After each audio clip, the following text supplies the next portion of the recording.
Welcome to the Customer Success Playbook, the podcast that's all about elevating your customer success game.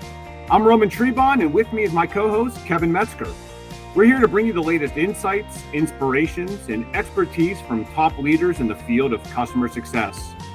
Whether you're a seasoned professional or just starting out in the industry, we believe through meaningful conversations with industry experts, we can all stay focused on where the profession is headed and continue to learn and grow. We're passionate about helping others and sharing our knowledge with the community. So let's dive into today's topic and see how we can take your customer success game to the next level. Kev, we got a great show today. I'm really excited for it. How you been, first of all? Been great. Had an excellent weekend rafting with the kids, and nice. Looking forward to the show. Yeah, same here. I'm coming off a week at the beach, Kev, nice and relaxed. I know our podcast audience can't see it, but I got a little sun, so I got that nice tan going here. As we start next week. We're down in Georgia. Our kids start the school year next week, which is unbelievable. Yeah, it's crazy. 1st of August, next Tuesday. I know. Well, summer flew by, and but we're still here. We're still delivering shows, Kev. So, like I said, we got a great one today. So we're going to talk about the evolving landscape and trends of customer success. Really talking about, digital-led practices and the integration of artificial intelligence in the customer success field. So we're going to talk about the opportunities and challenges associated with AI in customer success, how organizations are leveraging data for personalized customer experiences, and the use of predictive analytics to identify and prevent churn. We'll also touch upon automation and how you can use that in customer support tasks, and what emerging trends are happening in the customer success field. So today, Kev, the goal is to provide insights into the current state and take a sneak peek into the future direction of the profession, and discuss strategies to navigate associated challenges and opportunities with those trends. And we got a great guest lined up today, Kev. I know he's someone you and I have had an opportunity to spend some time with. You want to give the audience an intro on who we have today? Thanks, Roman. Yeah, today we're joined by James Scott. He's the Chief Customer Officer of Growth Molecules. He's a prominent senior executive acclaimed for his work in building and scaling customer-focused organizations. His areas of expertise span sales-led and product-led go-to-market strategies with a knack for implementing impactful digital customer success strategies. As the founder of the Atlanta Customer Success Community, he's created a vibrant network of over 1,000 professionals dedicated to fostering growth and sharing insights with the customer success sector. James's influence in the industry has been recognized with accolades such as the top 100 customer success strategists in 2017, 2018, and 2020. James is very well positioned in the customer success community to talk about today's topic, the current and future state of customer success. James, welcome to the show. So we're going to jump right into this and start with the first question. Is the rise of digital-led practices changing the way customer success teams operate today? Yeah, it's a great question. Thanks, Kevin and Roman, for having me on the podcast today.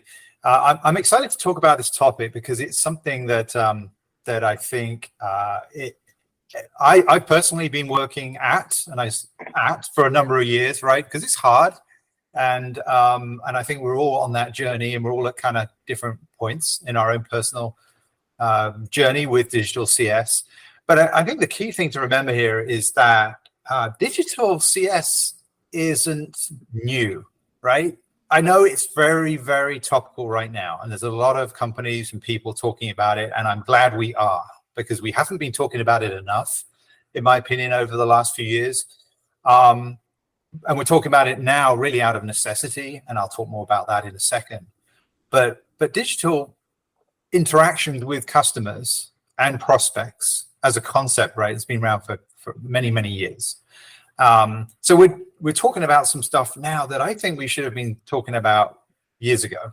And I think actually some people have, to their credit. There's been a lot of good work that has already happened in the area of digital CS, particularly with companies that have a more product-led go-to-market motion, right, where there aren't necessarily teams of CSMs that are interacting with customers, but instead it's a sort of a product where you sign up online and then interact with it through a trial and etc. And you don't typically have much one-to-one interaction with members of the team. In that sort of model, you need digital. Like, it's the only cost-effective way to interact with customers.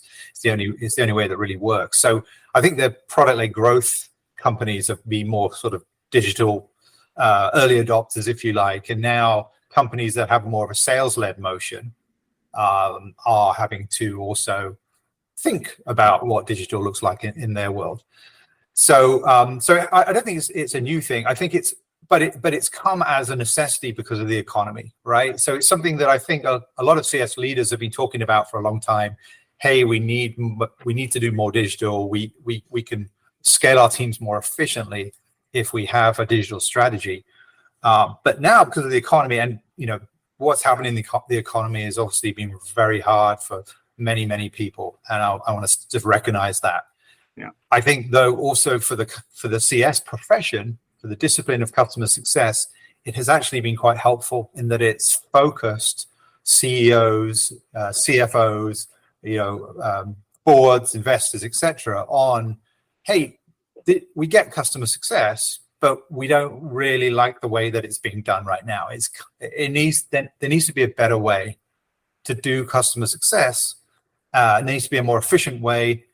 It needs to be more impactful. It can't just be about adding more humans to a customer success team and having more one-to-one conversations. So in that way, I think the economic macroeconomic environment has been helpful. But in terms of a digital-led type of campaign, if you just look at our friends and colleagues over in marketing, they've been doing this for decades. Like, how they've been thinking about how do you take an individual, not a company, an individual, and move them through a journey using digital touch points to drive some sort of outcome, whether it be signing up for a trial or buying a product, whatever. And they've learned how to use data to tailor that journey and personalize it based on what they know about that individual and also the actions that individual takes, right? Did they open that email or did they not? When they opened it, which link did they click on? They clicked on that link. That tells us a bit about what they're interested in. So now let's send them down a slightly different path for the next stage of the campaign, right?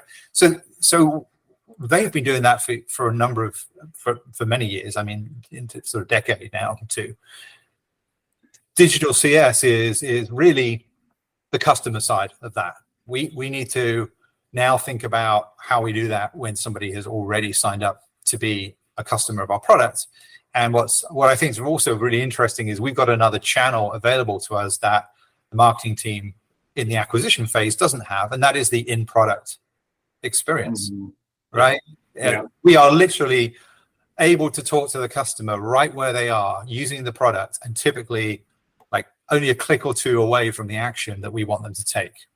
So we've got a really exciting new channel, which I think personally I think this is a massive opportunity for customer success as a discipline, and I think we're just really at the beginning of that journey. Yeah, and no, I think you've hit the nail on the head, James. And I think, especially as you said, as these organizations begin to scale, right? It can't just be throwing bodies at customer success. You have to learn how to be more efficient. And I know digital is like a big word, right? Digital can mean a lot of things, and so I'm curious, as where you see digital emerging in customer success, are there certain areas where you see organizations maybe gravitating towards it sooner than later? Is it, and again, is it maybe like automating the onboarding process or the in-app support or using that data-driven insights to become more proactive? Like, are there certain areas where you see organizations starting to focus more on digital? Yeah, I think you hit the nail on the head with the onboarding piece. That is, I think what's nice about onboarding is it's a finite stage of the customer journey, right? It's got a start and an end. And however you define the end, it has got some point where they move out of onboarding. So it's kind of like it's an easy place to kind of start, and I think it's the right place to start, obviously, because of the impact it can have. Now, onboarding in many companies is quite a hands-on, like human-led, set of interactions with customers. So but that doesn't mean that digital can't play a part to supplement and empower those individuals to be more efficient, to be more impactful, to be more relevant with the advice that they're giving to customers. And I think the core of all of this is data, right? It's absolutely. Probably nobody listening to this podcast thinks, "Oh, well, I never thought of that before."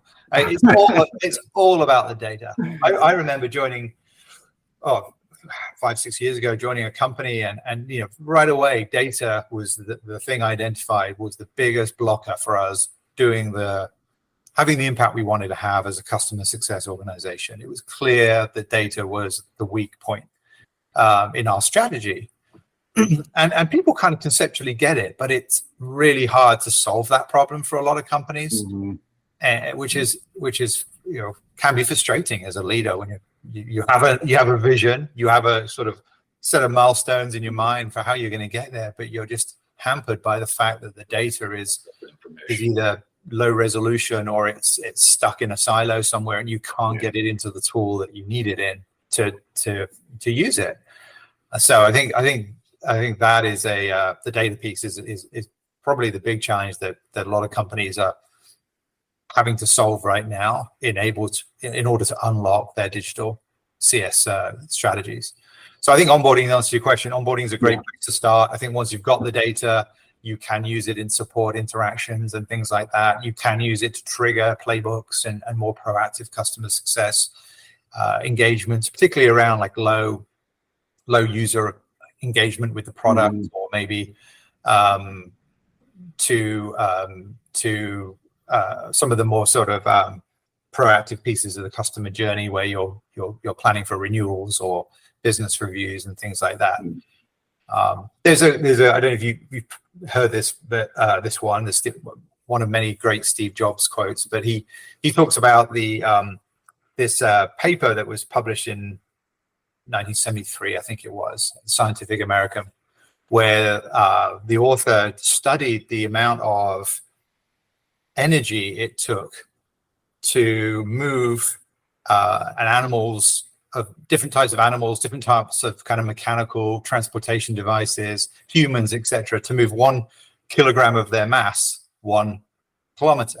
And he compared all these, he did this amazing piece of research, and he found out that the condor is actually number one. Like that it's the most efficient. It can glide for very low energy. Humans, we came in about like a third of the way down the list. We weren't great, but we were okay in terms of walking. But this author also had the insight to test humans on a bicycle, and a human on a bicycle actually was the most efficient of everything. Like even more than the condor, it's top of the list. And I think as humans, we have this ability to kind of use tools to make ourselves more impactful, right? Yeah. More powerful, or more to do more with our time. And I think in customer success, we're kind of going through a bit of an evolution like that right now, where we're realizing that it's not just about what we can do day to day. It's also about how do we leverage data, how do we leverage AI to enable us to do more for our customers, to be more efficient, and to allow us to lean into the stuff that we're really good at, which is building human connections, looking at the edge cases, all the stuff, quite frankly, I think as customer success professionals is exciting to us. And really things like data should just be there. That should just be there to support us and empower us. But a lot of the time in a lot of companies, I think customer success practitioners are struggling with bad data and having to do a lot of repetitive, discovery to understand their customers. And it just slows down our ability to make impact on the customers that we serve. So I think we're in an exciting time. I think this is a great time for CS. There's going to be a lot of change. Yeah, and it's excuse me, it's exciting because the with AI, with what's coming in, it's going to help a lot with the data classification and then leveraging the data as we go forward. Along those lines, what are some of the more like innovative products or tools that you see being used right now, and where do you see it going with the AI component coming in? Yeah, AI is very, very exciting. I think we're in this sort of early adoption phase, right, where we think we're doing amazing things, but when we look back, and maybe a couple of years from now, we'll be like, we didn't even have a clue, right? We're just scratching the surface. So I've been really actually impressed with how quickly existing tools have integrated AI into their offerings in really meaningful ways. There's lots of examples of that. One that stands out in the CS world is Zendesk. Zendesk has been a support tool that has been used for many, many years for ticketing and kind of that reactive support piece, right? And I remember actually when I was working leading a CS team, I went to spend a day shadowing one of the support specialists. I said to her, just carry on, work as you normally would. We got in a conference room, good old days, and I just watched her answer tickets by email, via phone, etc. And she had this workflow that really surprised me. I was thinking like she would know the product inside out. She would have all these great support documents that had been written by the support team to refer to. But actually what she did when she got a ticket came in, she would take key information out of that ticket and search in Zendesk for other tickets like it. And then take the answers from those tickets and use that to answer the question. I say, oh, okay, that was really surprising to me. I don't know why. It's quite logical, with hindsight. But what Zendesk have, that's how she worked. And what Zendesk have done with their AI, basically, you can just turn it on and it will look back through all your ticket history, like however many years of ticket history you've got in Zendesk, all the answers that are specific to your product, right? This isn't generalized information. This is your world. It's your product. All the tickets related to users using your product. It will also scour your knowledge base that you've already built. And it will start answering questions, or either directly to customers through chatbots and things, or giving your support team superpowers by helping them find those answers and avoid those steps of going searching, right? So I think that's just immediate value that AI has enabled for an existing product. And then there's new products, of course. There's one called Update AI, which I'm a big fan of, where it's a customer success kind of focused meeting notes summary tool. And then there's lots of tools out there that will kind of take your Zoom meeting or whatever and summarize it. But this is customer success specific, so it does a really good job of framing it from a customer success lens. Looks for product feedback, things like that. It looks for risks related to the customer, etc., and just delivers that to you right after the meeting in a nice email summary that you can. And it even has a version that you can email straight to the customer if you want. Like, just really, really well thought through, and immediately can provide value to a CSM who's supporting a book of business. Yeah. And I think, James, you've hit the nail here, right? Like, I think we're right where we are right now. It's exciting. It's a hot topic with AI, but we're on the early stages in terms of mass usage for it, right? I kind of think like we're probably at the beginning of a record player, and now we have Spotify and Amazon Music, and we've come so far from the old record, and I can't even imagine what AI will be able to do in 2 years, 5 years, right? And I think we're right at the early stages. And you hit one. I do a lot of work in contact centers, and one thing that they're using that for right away is the knowledge base. So you hit it, right? Like, instead of me doing all this work to try to find the answer, it automatically surfaces it. And then also on the wrap up, right? Like, I don't have to do all the kind of post admin note taking. Let AI do a lot of that for me. Let me focus on helping the customer and helping organizations, right? So James, you're with Growth Molecules. You're the head of the Atlanta customer success community. You're talking to tons of different companies and people in the space. We've talked about AI, digital. What else are you hearing and seeing from companies and organizations in terms of trends in customer success? Yeah, it's a great question, and kind of going back to what I talked about right at the beginning of this podcast. Customer success has now become everybody's job. I was going to say problem. It's not everyone's job. Yeah. And I mean, by that, I mean, it's no longer a department that sits on its own trying to do the best it can with, with whatever resources it has, trying to, serve the customer and save churn and, be as proactive as possible, but kind of doing it on its own. Now, the conversations that I've been having over the last 6 to 12 months have been increasingly with CEOs of companies rather than VPs of customer success, which is a good thing, right? Because customer success is a company mission, and particularly with everything we've just been talking around digital CS. We talked about data. We talked about serving content to customers. We talked about the in-app experience. Right, so there you're touching engineering, you're touching marketing, you're touching product. You can't do digital CS without other teams' help, and it can't just be, hey, can you do me one favor a quarter? It needs to be a strategy. It needs to be a company level strategy, and what I'm hearing more about is companies tying together metrics, or binding these teams together with metrics that they're all trying to contribute towards.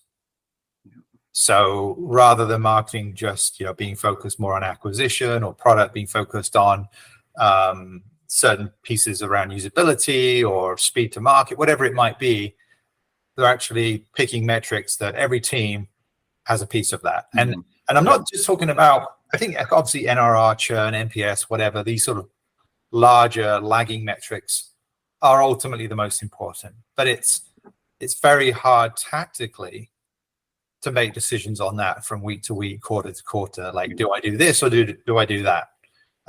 Why should I help you with? Why should I drop working on this feature to help with this thing? NRR, yes, I understand it's important, but I can't really draw the line that connects this specific decision with NRR. It's too many layers removed. So what some of the what I'm seeing, which I really love, is more customer focused metrics that the teams are being measured against. I'll give you an example of how that works. If you go and speak to, and I've had many of these conversations, you'll speak to kind of the product team and the marketing team. You speak to different teams and ask them, like, how well are they serving their customers? Like, are the features helping the customers have impact? You'll get generally a very positive kind of outlook, because everyone feels like they're doing the right things. But not many companies have really measured that from the customer perspective. It's a really interesting, very, very simple exercise that you can go through, where you can get all your teams together, or key stakeholders from different teams, and do this exercise we call it the help me exercise. So articulate in the form of a statement that starts with help me all the different jobs that you help customers with. Like, help me produce a report to show the efficiency of this project. Help me to reduce the time I spend setting up a campaign every week. Like, whatever is right for your product. Yeah. And just kind of brainstorming, and very quickly you come up with a lot of these sort of help me statements. Then you can take those statements and obviously do a little bit of sort of curating and culling to get sort of a core set. And then you can ask you can actually ask in the company, you can survey employees or leadership and ask, how well do you think we are helping customers with each of these things? And ask them to rate it on a scale of like 1 to 5, 1 to 7. And that gives you kind of like the internal perspective, right? The company perspective. But then take those same questions and ask your customers those, like survey them. Ask them, how well do you think this product is helping you do this thing? And there's another layer on top of this, which is how relevant that particular help me statement is to each user, because every user needs help with different things, right? Which is a nuance that's important to remember. But see how the customers rate you, and I think it can. I think starting to then focus teams on metrics like that, like how do our customers score us against these key jobs of work that we have identified that we as a company are trying to help customers with. How well are we doing? Yeah. All right, then a quarter from now, we're going to send out that same survey to another segment of our customer base. And if this new feature that we're releasing that we think is great is really great, those numbers should improve or this particular help me statement should get better next quarter. And that's a combination of building the right things. It's a combination of building it well. From a product perspective, it's about how you talk about it in marketing. It's about customer success teams and how they make customers aware and help them adopt it, etc. So if you all come together, you can really move metrics like that. And I think that's an interesting trend. It's early days, but I think it's a really positive step in the right direction at an organizational level. Yeah. I think that's great. We've done something similar to that, and find that especially when you start comparing what you think you're doing versus what the customer thinks you're doing, sometimes you see a pretty big difference, and it helps you move in the right direction. Yeah. And I think as we get better with data, we'll start to get more granular in how we think about data. It won't just be company level. It'll start to get to persona level data and outcomes at a persona level, like the desired outcomes for the company versus the CEO versus the individual end user of the product. They're all different. And we've got a big kind of data challenge. We've got to build that capability as an industry, get better at data. But it unlocks so much exciting potential when we do. For sure. All right. Well, James, thank you so much for your time today. We've got a couple of rapid fire questions that we're going to go through. Okay. You're on the hot seat, James. You ready for this? Oh boy. Don't make them too no sort of American cultural references. I'm going to struggle with those. All right. What's one hobby you have outside of work that helps you unwind? I just beginning of this year, got certified as a soccer referee. Oh, nice. Yeah. What level of games do you reffing, James? So it's grassroots. So it's under 18s and then adult amateurs. Yeah. Oh, that's awesome. I mean, yeah, it's fun. It's really fun. I've been around soccer my whole life. My children play, and I finally decided that I've shouted at enough referees. I probably should step up and try to do the job. It's hard. Yeah, talk about that. You were just talking about that exercise about internal, experiences, and then the customers. Yeah. I'm sure as a ref, you're now facing it from a different lens as well. Right? Exactly. All right. Early bird or night owl? I'm a night owl. Yeah. And favorite sport to watch or play? Soccer. Football. You got a favorite team? So I grew up in Oxford, in England. So Oxford United was like the team I used to go and watch as a kid. They're not very good. They're kind of middle division. So Liverpool is kind of my Premier League team, because that's my dad's team, and then Atlanta United. I have season tickets here, so I go and see them as much as I can. Yeah, I enjoy the Messi show coming soon. Hopefully, I know. Well, hopefully, yeah, hopefully. One place you want to travel where you haven't been already? I would. It's kind of there's a number of places on this list. I'm going to say Mexico, which is kind of embarrassing the amount of time I've been in America, but I have not yet been to Mexico, and I love the food. So I need to make that a higher priority than it has. That's a great vacation spot. Yeah. And all right, last one. What's your favorite book? There's my favorite book. I read a lot of business books, like stories of founders and businesses they've built. And there's one called Good Company by Arthur Blank. And obviously he's the sort of founder of the Falcons and the Atlanta United, or the owner. And he just talks a lot about how, as a company, you show up in the world and how you can have a really positive impact on the community around you. whether it's your local community or your virtual community, just by the way you think about doing business, and that really resonates with me. It's obviously I do a lot of work here in the community in Atlanta, and I think if all of us kind of just put a little bit of time aside every month to give back or give service, then we could make a really big impact. So I like the way he does that through sort of a corporate lens. Yeah. And that's a wrap for this episode of the Customer Success Playbook. We hope you found our conversation with James insightful as we discuss the emerging trends in the customer success profession.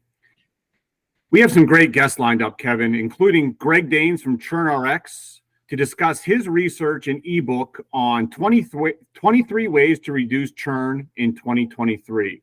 We also have Sue Naboth Moore from Success Chain coming up to discuss how you align the entire company around customer success beyond a CS team. Kev, you excited for these guests? Yeah, I'm super excited. I can't wait to hear more from Greg on how we work with sales to ensure we sell to the right customer up front, and then expand on that idea of working with others throughout the entire company to ensure we develop customer-focused organizations with Sue. Yeah, I really enjoyed Greg's article, The 23 Ways, some great insights there. I know you're excited as I am to dive into those with him. And that topic we're going to talk about with Sue, customer success, as you know, Kev, it goes well beyond just a customer success team. So how do you get the entire organization aligned? Will definitely be an interesting conversation. I'm sure we'll have some insightful nuggets for our audience.